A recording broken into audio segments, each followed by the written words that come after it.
Hey, what's good, you guys? It's your boy here, and today we're at it again with another review. And finally, we are finally reviewing Call of Duty Black Ops Cold War. Call of Duty Black Ops Cold War is a 2020 first-person shooter video game developed by Treyarch and Raven Software. Plot-wise, it doesn't really tell me much. All I know is that it's set in January 1981. The CIA, SAD, and SOG operatives Russell Antler, Alex Mason, and Frank Woods are sent to target Qasim Javad and Arash Kabdiar, sorry for the pronunciation, for their roles in the Iran hostage crisis. And it's technically their mission to stop the USSR extremist group. And I am low-key surprised that you could assume a custom character for the campaign, codenamed Bell, with the ability to choose their intelligence agency, skin tone, nationality, and gender, as well as different personality traits that provide in-game perks. And in a personal opinion, I feel that they downgraded the game a little bit, because in Call of Duty Modern Warfare, they have that technicality and you can literally look through each of those tight little corners.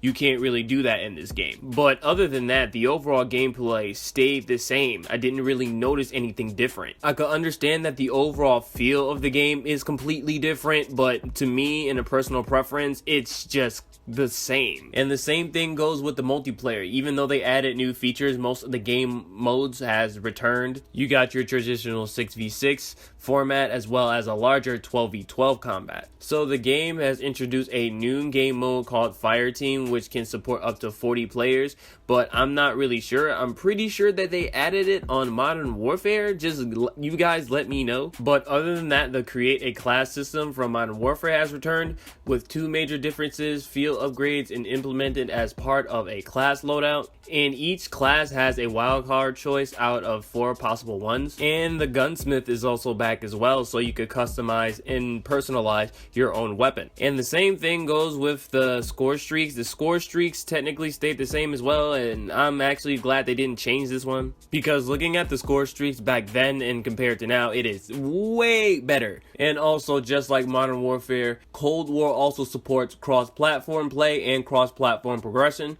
Following an update, the progression system for multiplayer is integrated with Call of Duty Warzone, allowing for an unfiled system across Cold War, Warzone, and Modern Warfare. And speaking of that, I don't understand why you think that mixing up all the games and putting them into one is a brilliant idea, because it's not. It takes up so much of my data, I could barely play any games. What shed a little bit of light is they finally bring back goddamn zombies, dog.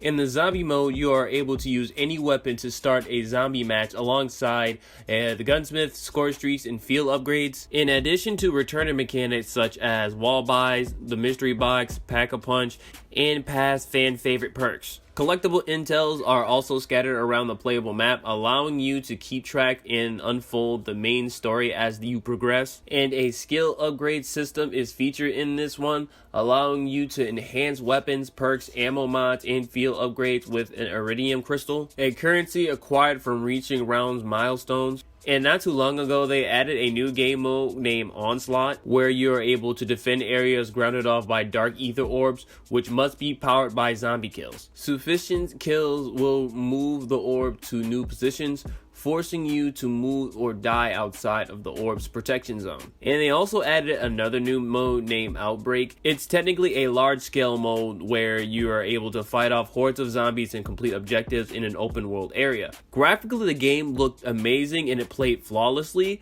but at some points in the story mode, when I first played the game, I did experience some frame rate drops, but I'm gonna let that joint slide. And environmentally, most of the gameplay mechanics are there, but I just would have wished that it would have been better. Kind of like Modern Warfare, how they did their technicality, making it their own thing, but I don't really see any of that here. Well, I think I covered mostly everything about this game, so let's hop on to the overview. So on the positive side of things, the overall plot was good. I actually liked that it had a little bit of customization. The overall gameplay is alright. I like the multiplayer. I like how they have their whole create a class system. I definitely love the score streaks. I like that they have cross play. I definitely love that they finally bring back zombies. Graphically, the game is good. And on the negative side of things, it just takes up too much goddamn data. And environmentally, in a gameplay standpoint, it's just downgraded. So the game came out in November 13th, 2020. The game should be in most platforms, so PlayStation 4, Xbox One, and PC.